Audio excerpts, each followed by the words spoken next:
Bonjour,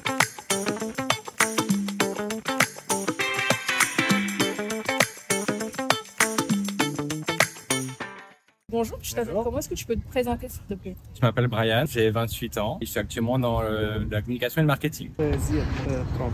Moi, c'est Frédéric, j'ai 31 ans. Brian, dis-moi, est-ce que être gentil pour toi c'est un défaut? Est-ce que c'est une preuve de faiblesse? C'est une bonne question. J'en parlais justement il n'y a pas longtemps avec des potes. Justement, pour moi, c'est pas un défaut. Au contraire, je pense que la gentillesse, c'est justement quelque chose qui est devenu de plus en plus rare aujourd'hui, que ce soit dans le monde professionnel ou même avec ses amis et tout. J'ai l'impression qu'on pense beaucoup à soi-même, peut-être un peu trop des fois, on est peut-être un peu trop égoïste. Et justement, pour moi, c'est vraiment une qualité qui se perd. Parfois, oui. Surtout avec les femmes, il faut pas. Ah pourquoi avec les femmes en particulier? En fait, les femmes, il n'y a pas les mecs gentils. Être gentil, un peu gêné. Pourquoi? Pour moi, non, genre, être gentil, c'est mal d'être gentil. D'accord. Enfin, après, si les autres prennent. Si les autres profitent de toi à cause de ta gentillesse, c'est leur problème, c'est pas le tien. Est-ce que tu saurais justement expliquer pourquoi on a moins de personnes qui se prêtent à la gentillesse ou même qui sont empathiques? Je pense que c'est plus une question de blessure. Je pense qu'en fait, les gens, à force d'être trahis, soit parce qu'il leur est arrivé quelque chose, ou que ce soit dans leur relation ou ailleurs, je pense que les gens aujourd'hui, ils ont de moins en moins confiance aux gens. Aujourd'hui, ils se disent, avant d'être blessé, je préfère partir ou blesser les personnes plutôt que d'être blessé. Je pense que c'est plus une question un peu comme ça que de gentillesse en elle-même. Pas particulièrement, non. Moi, j'ai mon entourage et mon entourage, je vais pas chercher de loin. Et toi, tu te considères comme quelqu'un de gentil ou de plutôt ferme ou assez réservé? Alors avant j'étais trop gentil justement. Avant j'étais beaucoup trop gentil, je me laissais souvent faire. À force, la vie fait les choses la vie fait les choses bien. Du coup aujourd'hui je choisis qui mérite la gentillesse et qui la mérite pas. Et je pense que si c'est un conseil que je peux vous donner, c'est celui-là justement. Choisissez bien qui mérite votre gentillesse parce que tout le monde ne la mérite pas. Et justement faut pas vous laisser faire. Prenez confiance en vous parce que vous méritez. Vous êtes tous des gens bien ici. Donc soyez gentils et soyez gentils avec vous-même aussi, c'est très important. Moi, je suis gentil, toujours gentil. J'essaie d'enlever la gentillesse, mais j'arrive pas. Tant mieux, j'ai envie de dire. Heureusement. Et toi, tu te considères comme quelqu'un de gentil ou de plutôt ferme et dur? Plutôt gentil. D'accord. Dans tout ce que tu fais avec toutes les personnes que tu rencontres? Ouais, j'essaie toujours de comprendre l'autre, l'aider si je peux. Je peux pas toujours, mais j'essaie. Est-ce que tu penses que tout le monde fait pareil? Yes. Non, clairement pas. Il y en a qui sont égoïstes et qui vont pas vouloir t'aider. Et tu saurais expliquer pourquoi justement on a ce ressenti ces derniers temps? Je sais pas ce que font ces derniers temps, hein. Tout à l'heure. Sauf qu'il y a des différents. Il y a des gens qui sont plus ou moins gentils. Bonjour Église Évidence, bienvenue dans cette nouvelle capsule. On va parler de Malheureux les forts. Je suis Odile, graphiste et photographe, et je vais laisser ceux qui sont avec moi se présenter. Bonjour, je suis Bunny avec un U comme dans Uni. Je suis consultant informatique pour payer les factures. Je suis Camille et je suis chargée de com et d'action culturelle. Je suis Paul Talaf. Je suis formateur dans les métiers de la gestion, en particulier la comptabilité et la paye. Je suis Johnson, donc photographe et aussi technicien de mise en service sûreté. Ah. On a pu voir un micro-trottoir tout à l'heure. Qu'est-ce que tu en as pensé, Camille? Il y avait plein de choses intéressantes. Ça m'a un peu surprise qu'il y avait des réponses en soi où il y avait beaucoup de gentillesse. Et ça m'a un peu surprise parce que dans la première réponse, au contraire, c'était plutôt non, en fait, en ce moment, il y a beaucoup moins de gentillesse, etc. Et c'est vrai que je suis assez d'accord dans ce qui a été dit, en fait, en fait, de base, il y a beaucoup de personnes qui sont gentilles et qui, à cause des blessures qu'ils ont eues, se referment et n'ont pas envie de reprendre ce risque d'être gentil et de revouloir être blessé. Et c'est vraiment quelque chose d'intéressant dans le sens où, en fait, peut-être que ça peut nous arriver à nous aussi. Et des fois, le fait de ne pas avoir eu de pardon, d'excuses, on va se refermer et on va pas être directement dans la gentillesse par rapport à ça. Et ouais, c'était intéressant. Ok. T'en penses quoi, Johnson? Pour moi, en fait, c'est vrai que les réponses qui ont été données te montrent que tu peux être gentil, mais avec différentes personnes. Selon que tu croises un collègue ou une autre amie ou quelqu'un de la famille, en fait, tu peux avoir une certaine gentillesse. Mais tu dois aussi un peu enfouir ta gentillesse. Malheureusement, on n'a pas le choix, mais on a le choix. Et toi, Paul, t'en penses quoi? Pour ne pas répéter ce qui a déjà été dit, je vais plutôt compléter, si je peux me permettre, en fait. Je crois que la gentillesse, c'est une affaire de circonstances. Donc, il y a des endroits où les gens ils se lâchent complètement et disent des vérités, même si elles sont difficiles. Voilà. Et puis, au niveau business des affaires, voilà, il faut être gentil. Je crois que si un standardiste ou une hôtesse n'est pas gentil, elle ne reste pas à sa place, quoi. Donc, la gentillesse, c'est aussi une affaire d'hypocrisie, malheureusement, lorsqu'on est exposé et qu'on fait du business, des affaires. Mais il y a des gens qui ne s'empêchent pas de cracher toute leur vérité, mais dans un autre contexte. Voilà ce que je peux dire. Waouh, waouh, c'était plutôt fort, je trouve. Est-ce que justement, comme il a dit, est-ce que pour vous, la gentillesse, c'est une forme d'hypocrisie? Je vais commencer par Odile. Est-ce que la gentillesse, c'est une forme d'hypocrisie? J'ai du mal à savoir. Pour répondre, je réponds par une question. Je fais comme Jésus. Mais pourquoi la gentillesse serait une forme d'hypocrisie? Par rapport à son exemple, c'est qu'il disait que dans le business, si la personne n'est pas gentille pour faire plaisir à son employeur. Donc en fait, on est gentil dans le but d'obtenir quelque chose. Je pense que la gentillesse ne devrait pas être une forme d'hypocrisie. Parce qu'au final, si la gentillesse ne se manifeste que dans des circonstances précises ou en fonction de ce qu'on a envie d'obtenir, j'ai envie de demander, est-ce que ça fait partie de notre caractère ou pas? Waouh, intéressant. T'en penses quoi, toi, Johnson? Pour rebondir à ce que tu feras, Paul, en fait, c'est que moi, je te prends mon exemple. Il y a beaucoup de personnes qui aiment mes photos. Mais quand je leur dis, ah, bah, vas-y, pas de souci, je te fais ça pour pas très cher, ah, c'est gentil. Mais quand je leur donne un vrai tarif, ah ouais, mais tu comprends. En fait, ils préfèrent que je sois gentil avec eux dans le business et sans pour autant apprécier. En fait, même s'ils apprécient, donc en fait, ils vont utiliser ta gentillesse pour essayer d'avoir quelque chose gratuitement. Donc, tu sais pas si la personne t'apprécie pour ce que tu fais ou parce que tu es gentil avec lui ou du coup, tu es dans le gratuit. Wow.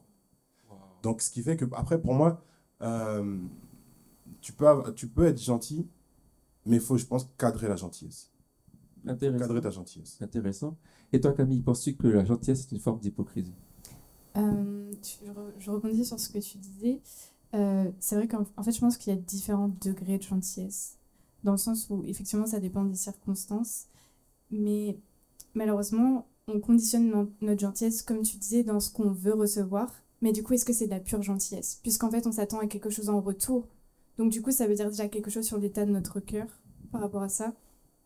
Et pour moi, si tu fais semblant d'être gentil, est-ce que vraiment tu es gentil du coup? Enfin voilà. Ok. Je vais challenger tout le monde ici parce que personnellement, je ne pense pas que la gentillesse soit une qualité associée à l'homme masculin. Donc, j'ai vu 3 hommes parler dans le micro-trottoir à dire gentil, je suis gentil.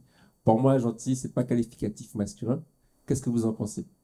Je vais commencer par une femme. Toi, Camille, vas-y. Gentil. Attends, tu peux répéter ta question? Est-ce que la gentillesse est un caractère associé à l'homme masculin? Je précise masculin parce que... Non, souvent, c'est plutôt la femme pour moi. Okay. Parce que je pense qu'on voit beaucoup ça comme un défaut et une sensibilité. Et je pense que c'est beaucoup plus associé aux femmes à cause de ça. Ok. T'en penses quoi, Paul? C'est une question un peu embarrassante pour moi parce que dire que la gentillesse n'est pas attachée aux hommes, mais peut-être aux femmes. Excusez-moi, mais de mon point de vue, si vous n'êtes pas gentil, justement, vous aurez des problèmes avec des femmes. Oh. Ça, c'est sûr. Okay. Je veux dire que si vous allez dans un univers où il y a des femmes, évitez d'avoir le visage trop dur. Dites-leur bonjour, souriez, ça fait plaisir aux femmes beaucoup. Okay. Mais dire que la gentillesse n'est pas attachée aux hommes, peut-être c'est dans ce contexte. Bon, les femmes aiment bien les gens gentils, c'est clair. Mais nous, les hommes aussi, on n'est pas insensibles à la gentillesse. Hein. Ok, intéressant. Et toi Johnson, t'en penses quoi? En fait, je pense que l'éducation aussi joue. Et le cadre où tu grandis ou le cadre où tu évolues va jouer. En fait. C'est-à-dire que si tu es tout le temps entouré d'hommes, moi, je suis pas gentil. Tu as besoin de montrer que tu as les épaules solides, donc non, je suis pas gentil. Mais si, en fait, sur les personnes que tu côtoies, tu vas dire, ah non, tu sais, un peu de gentillesse, ça fait pas de mal. Et en fait, ça va dépendre du cadre. Et c'est pas forcément pour une femme ou pour un homme. Au final, la gentillesse, c'est pour tout le monde, au final. Tu vois? Et toi, vas-y, Odile. Je rejoins Johnson sur ce qu'il dit, parce que je pense qu'il y a tout un contexte dans lequel on évolue, qui nous a inculqué depuis très petit, et que un homme, il doit... voilà. Et pas forcément une femme. Et comme elle disait Camille, chez une femme, on a tendance à avoir la gentillesse. Parfois, je pense que si on demande à des femmes, je pense que ce sont plus les femmes qui se sont pris la remarque « Ah, t'es trop gentil ». Je pense. Plus qu'un homme. Intéressant. Pourquoi j'ai dit ça personnellement par rapport à la gentillesse et aux hommes? C'est parce que je préfère vraiment le terme de la Bible. On parle de l'homme dans sa bonté, dans sa douceur, mais la gentillesse. Voilà. Juste pour vous partager mon point de vue. Et dans la Bible, il est écrit « Heureux les débonnaires, car ils hériteront de la terre ». C'est au verset 5. Certaines personnes disent « Heureux les doux ». Donc, à quoi ça vous fait penser? Je vais commencer avec Johnson. Bah, la douceur, après, ça reste quelque chose où tu es assez calme, où tu es dans une ambiance où en fait, la douceur amène la gentillesse, je pense. Parce que quand tu vas grandir, ou tu vas côtoyer, parler avec n'importe qui, où c'est épineux, tu vas pas être doux. On peut dire ce qu'on veut, même si après on prend l'exemple de la rose, mais tu vas pas être doux, en fait. Mais c'est vrai qu'il faut quand même associer les deux, la douceur. Parce qu'en fait, quelque chose de doux, tu prends un coton, tu sens que c'est doux, tu vois, tu aimes cette douceur-là. Et du coup, en fait, c'est vrai que la douceur, pour moi, c'est une forme de gentillesse. C'est une gentillesse, en fait, en soi. Waouh. C'est une gentillesse. Et t'en penses quoi, Paul? De mon expérience, pardon, j'ai remarqué que la douceur ouvrait plus de portes qu'autre chose. Donc, ça procure la paix énormément. Ça ne vous... je veux dire que vous êtes dans une zone neutre quand vous êtes doux. Vous n'êtes ni dans un camp ni dans l'autre. Donc, être capable de maintenir la douceur, c'est une force de caractère. Et bon, comme tu l'as bien fait de le dire en lisant la parole de Dieu, on voit que le message de la Bible, c'est un message de douceur de Dieu envers l'homme, quoi, en gros. L'homme est, de manière concrète, j'ai constaté que la douceur ouvrait beaucoup de portes. Donc, c'est pour ça que j'aime bien être doux, je choisis. Exactement. Et toi, t'en penses quoi, Camille? Pour moi, je vais rejoindre Johnson par rapport au fait que quand tu es doux, pour moi, il y a le calme. Mais par contre, je pense qu'il faut arriver à rester tempéré et se dire que malgré peut-être s'il y a des circonstances où la personne en face de toi n'est pas douce, pour moi, la douceur aussi peut amener la douceur.